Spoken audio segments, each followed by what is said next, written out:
ಬಸನಗೌಡ ಬಾದರ್ಲಿ. ಅವಕಾಶಕ್ಕಾಗಿ ಧನ್ಯವಾದಗಳು ಸಭಾಪತಿಗಳೇ. ಚುಕ್ಕೆ ಗುರುತಿನ ಪ್ರಶ್ನೆ 1363 ಮಾನ್ಯ ಉಪಮುಖ್ಯಮಂತ್ರಿಗಳಲ್ಲಿ ಕೇಳಲಿಕ್ಕೆ ಬಯಸ್ತೀನಿ. ಉಪಮುಖ್ಯಮಂತ್ರಿ ಅಧ್ಯಕ್ಷರೇ, ಉತ್ತರವನ್ನು ಒದಗಿಸಲಾಗಿದೆ. ಉತ್ತರ ಭಾಳ ಡೀಟೇಲ್ ಆಗಿ ಕೊಟ್ಟಿದ್ದಾರೆ ಸಭಾಪತಿಗಳೇ. ಆದರೆ ಇವತ್ತೇನು ಕೊಪ್ಪಳ, ಬಳ್ಳಾರಿ ಮತ್ತು ವಿಜಯನಗರ, ರಾಯಚೂರು, ವಿಜಯನಗರ ಜಿಲ್ಲೆಗಳ ಜೀವನಾಡಿಯಾಗಿರ್ತಕ್ಕಂಥ ತುಂಗಭದ್ರಾ ಜಲಾಶಯ ಸುಮಾರು 73 ವರ್ಷ ಕಳೆದಿದೆ.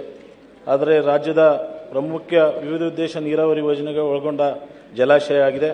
ಇವತ್ತೇನು 19ನೇ ಗೇಟ್ ಕಿತ್ತೋದಂಥ ಸಂದರ್ಭದಲ್ಲಿ ಇವತ್ತೇನು ಮಾನ್ಯ ಎಲ್ಲ ರೈತರು ಆತಂಕಕ್ಕೊಳಗಾಗಿದ್ದು, ಅಂಥ ಸಂದರ್ಭದಲ್ಲಿ ಮಾನ್ಯ ಉಪಮುಖ್ಯಮಂತ್ರಿಗಳು ಏನು ಬೆಳೆ ಹಾಳಾಗುತ್ತಂಥ ಸಂದರ್ಭದಲ್ಲಿ ಅಲ್ಲಿಗೆ ಕೂಡಲೇ ಸ್ಥಳಕ್ಕೆ ಅಧಿಕಾರಿಗಳ ಜೊತೆಗೆ ಬಂದು 19ನೇ ಗೇಟನ್ನು ಕುಂದಿರಿಸುವಂಥ ಕೆಲಸ ಮಾಡಿದ್ದಾರೆ. ಅವರು ವಿಶೇಷವಾಗಿ ನಾನೆಲ್ಲ ರೈತರ ಪರವಾಗಿ ಅವರಿಗೆ ಧನ್ಯವಾದಗಳನ್ನೇ ಸಲ್ಲಿಸಲಿಕ್ಕೆ ಬಯಸ್ತೇನೆ. ಅದೇ ರೀತಿಯಲ್ಲಿ ಇವತ್ತೇನು ನಮ್ಮ ಸರ್ಕಾರ ತಜ್ಞರ ತಂಡ ನೀಡಿದ ವರದಿಯನ್ನು ದಶಕಗಳಿಂದ ಬಳಕೆಯಾಗದ ತುಂಗಭದ್ರಾ ಜಲಾಶಯದ 33 ಕ್ರಸ್ಟ್ ಗೇಟ್ಗಳನ್ನು ಜಲಾಶಯದ ಭದ್ರತೆ ಹಾಗೂ ನೀರಿನ ಸಮರ್ಪಕ ನಿರ್ವಹಣೆ ಹಿತದೃಷ್ಟಿಯಿಂದ ಬದಲಿಸಬೇಕಾದ ತೀರ್ಮಾನ ಮಾಡಿದ್ದಾರೆ. ಆದರೆ 52 ಕೋಟಿ ಟೆಂಡರ್ಗಳು ಆಗಿದೆ. ಈಗಾಗಲೇ ಇದೇ ತಿಂಗಳು 24ನೇ ತಾರೀಕಿನಂದು ಒಂದು ಗೇಟ್ಗಳು ಕೂಡಿಸ್ತೀವಿ ಅಂತ ಹೇಳಿದ್ದಾರೆ. ಆದರೆ ಇವತ್ತೇನು 19 ಗೇಟ್ಗಳಿದ್ದಾವೆ, 33 ಗೇಟ್, ಅದರ ಚೈನ್ ಲಿಂಕ್ಗಳನ್ನು ಬದಲಿಸಬೇಕಂತೇಳಿ ಈಗಾಗಲೇ ಅಧಿಕಾರಿಗಳು ಹೇಳಿದ್ದಾರೆ. ಅದಕ್ಕಾಗಿ ಮಾನ್ಯ ಉಪಮುಖ್ಯಮಂತ್ರಿಗಳಲ್ಲಿ ನಾನು ಕೇಳಲಿಕ್ಕೆ ಬಯಸ್ತೇನೆ. ಇವತ್ತು ರೈತರು ತಮ್ಮ ಮೇಲೆ ಅಪಾರವಾದಂಥ ಭರವಸೆ ಇಟ್ಟಿದ್ದಾರೆ. ಈ ಭಾಗದ ನಮ್ಮದೇನು ಜೀವನಾಡಿದೆ, ಇವತ್ತೇನು ನಾವು ಈ ತುಂಗಭದ್ರಾ ಡ್ಯಾಮ್ ನೀರು ಬಂದರೆ ಮಾತ್ರ ನಮ್ಮ ಬೆಳೆಗಳನ್ನು ರಕ್ಷಣೆ ಮಾಡಲಿಕ್ಕೆ ನಮಗೆ ಊಟ ಸಿಗುತ್ತಪ್ಪ ಅಂದರೆ ಇದೇ ತುಂಗಭದ್ರಾ ಡ್ಯಾಮ್ನಿಂದ ಅಂತೇಳಿ ಈ ಸಂದರ್ಭದಲ್ಲಿ ಕೇಳಲಿಕ್ಕೆ ಬಯಸ್ತೇನೆ. ಉಪಮುಖ್ಯಮಂತ್ರಿ. ಅಧ್ಯಕ್ಷರೇ,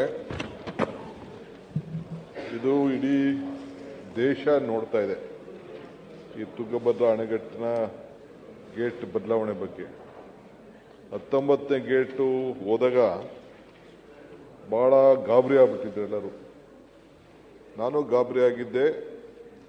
ನನ್ನ ವಿರೋಧ ಪಕ್ಷದ ನಾಯಕರು ಜನಾರ್ದನ್ ರೆಡ್ಡಿಯವರು, ಅಶೋಕ್ ಎಲ್ಲ ಭಾಳ ಜನ ಟೀಕೆ ಮಾಡಿದ್ರು. ಆಗೊಂದು ಮಾತು ಹೇಳಿದೆ, ಟೀಕೆಗಳು ಸಾಯ್ತವೆ, ಕೆಲಸಗಳು ಉಳಿತವೆ ಅಂತ. ಹೋಗಿ 15 ದಿನದಲ್ಲೇ ಆ ಗೇಟ್ನೆಲ್ಲ ರಿಪೇರಿ ಮಾಡಿಸಿ 7 ಡೇಸಲ್ಲೇ ಇವ್ರನ್ನ ಕನ್ನಯ್ಯ ನಾಯ್ಡುನವ್ರನ್ನ ಕರೆಸಿ ನಾನೇ ಡಿಸಿಷನ್ ತಗೊಂಡು ಅದನ್ನು ಬದಲಾವಣೆ ಕೂಡ ಮಾಡಿದ್ರು. ಒಂದು ಒಳ್ಳೆ ಗೌರವ ಸಿಕ್ತು. ಅದಾದಮೇಲೆ ಒಂದು ಟೆಕ್ನಿಕಲ್ ಕಮಿಟಿ ಕೂಡ ನಾವು ರೆಡಿ ಮಾಡಿದೆ. ಇಡೀ ಸ್ಟೇಟ್ಗೆ ಇದು ಬರೀ ಇದೊಂದು ತುಂಗಭದ್ರಿಗೆ ಆಗಬಾರ್ದು, ಇಡೀ ಸ್ಟೇಟ್ ಬಗ್ಗೆ ಆಲೋಚನೆ ಮಾಡಬೇಕು ಅಂತೇಳಿ MK ಬಜಾಜ್ ಅಂತ X chairman central water commission ಅವ್ರ ಅಧ್ಯಕ್ಷತೆಯಲ್ಲಿ ಒಂದು 31/8/24ರಂದು ರಚಿಸಿ ಒಂದು ಟೆಕ್ನಿಕಲ್ ಎನ್ಕ್ವೈರಿ ಕಮಿಟಿ ಮಾಡಿ ಒಂದು ಹೆಲ್ತ್ ಚೆಕಪ್ ರೆಡಿ ಮಾಡಿ ಇನ್ನು ಮಿಕ್ಕಿದ್ದೆಲ್ಲ 32 ಗೇಟ್ಗಳನ್ನು ಸ್ಟ್ರೆಂಥನ್ ಮಾಡಲಿಕ್ಕೆ ತುರ್ತಾಗಿ ಕೈಗೊಳ್ಳಲಿಕ್ಕೆ ಒಂದು ಅವರು ಶಿಫಾರಸು ಕೂಡ ಮಾಡಿದ್ರು. ಅದನ್ನು ಕೂಡ ಈಗಾಗಲೇ ಟೆಂಡರ್ ಕರೆದಿದ್ದೀನಿ. ಈಗಾಗಲೇ ಅವ್ರು ಹೇಳ್ದಂಗೆ ಒಟ್ಟು ಎಲ್ಲ ಸೇರಿ 33 ಗೇಟನ್ನು ಕೂಡ ಬದಲಾವಣೆ ಮಾಡಲಿಕ್ಕೆ ವ್ಯವಸ್ಥೆ ಮಾಡ್ತಾ ಇದ್ದೀವಿ.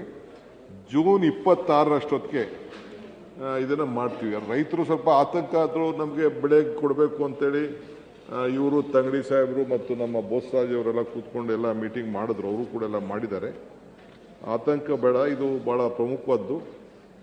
ಇದಾದ ಮೇಲೆ ನಾನು ಇಡೀ ರಾಜ್ಯದಲ್ಲೇ ಎಲ್ಲ ಕಡೆನೂ ಕೂಡ ಯಾವ ರೀತಿ ಮಾಡಬೇಕು ಅನ್ನೋದನ್ನು ತೀರ್ಮಾನ ಮಾಡಿದ್ದೇವೆ. Regularisation of water for utilisation from Tungabhadra reserve rules ಕೂಡ ಈಗಾಗಲೇ ಒಂದು ಕಾರ್ಯರೂಪದಲ್ಲಿ ಇದೆ. ಅದರಿಂದ ತಮಗೇನು ಆತಂಕ ಬೇಡ, ಇದನ್ನು ಆದಷ್ಟು ಜಲ್ದಿ ಕ್ಲೀನಾಗಿ ನಾವು ಮಾಡಿಕೊಡ್ತೀವಿ. ಒಳ್ಳೆ ಕ್ವಾಲಿಟಿ ವರ್ಕು ಆಗ್ತಾ ಇದೆ. ಟೆಂಡರ್ ಕೂಡ ಕರೆದಿದ್ದೀವಿ. ನಾನು 10 ಕೋಟಿ ನಮ್ಮ ರಾಜ್ಯದಿಂದ ಕೊಟ್ಟಿದ್ದೀವಿ, ಆಂಧ್ರದಿಂದ ಇದು 20 ಕೋಟಿ ಅವರು ಕೊಟ್ಟಿದ್ದಾರೆ. ಅದಕ್ಕೆ ಎಷ್ಟು ಬೇಕೋ ಅಷ್ಟಕ್ಕೆ ನಾವು ಹಣನ ಒದಗಿಸ್ಕೊಡ್ಲಿಕ್ಕೆ ನಮ್ಮ ಸರ್ಕಾರ ಬದ್ಧವಾಗಿದೆ. ಏನು ತುಂಗಭದ್ರಾ ಲೆಫ್ಟ್ ಬ್ಯಾಂಕ್ ಕ್ಯಾನಲ್ ಹಾಳಾಗಿ ಕೆಲವು ಕಡೆಗಳಲ್ಲಿ ನೀರು ಸೋರಿಕೆಯಾಗುತ್ತದೆ. ಪಾಪಯ್ಯ ಟನಲ್ ಸೇರಿದಂತೆ ಹಲವು ಎಲ್ಲ ಕೆನಾಲ್ಗಳು ಸ್ಟ್ರಕ್ಚರ್ಸ್ CD ಮತ್ತು ಸೂಪರ್ ಪ್ಯಾಸೇಜ್ ರಿಪೇರಿ ಹಾಗೂ ಹೊಸ ಕೆನಾಲ್ಗಳ ನಿರ್ಮಾಣ ಈಗಾಗಲೇ 436 ಕೋಟಿ ರೂಪಾಯಿಗಳ DPR ಆಗಿದೆ. ತಯಾರಿಸಿದಂಥ ಸರ್ಕಾರಕ್ಕೆ ಸಲ್ಲಿಸಿದ್ದಾರೆ. ಆದಷ್ಟು ಬೇಗನೆ ತಾವು ಇದನ್ನು ಮಾಡಿಕೊಟ್ಟು ರೈತರಿಗೆ ಸರ್ಕಾರದಿಂದ ಅನುಮೋದನೆ ಕೊಟ್ಟು ರೈತರ ಇವತ್ತೇನು ಉಳಿದಿರ್ತಕ್ಕಂಥ 6 ತಿಂಗಳು ಏನು ಗ್ಯಾಪ್ ಇದೆ, ಆ ಗ್ಯಾಪ್ನಲ್ಲಿ ಇದನ್ನು ಮಾಡಿಸುವಂಥ ಕೆಲಸ ತಮ್ಮಿಂದ ಆಗಬೇಕು ಅಂತೇಳಿ ಈ ಮೂಲಕ ಸದನ ಮೂಲಕ ನಾವು ಕೇಳಲಿಕ್ಕೆ ಬಯಸ್ತೇನೆ. ಪರಿಶೀಲಿಸಿದ ಅಧ್ಯಕ್ಷ, ಇದಕ್ಕೆ ಒಂದು ಸಪ್ರೇಟ್ ಕ್ವಶನ್ ಹಾಕಿ.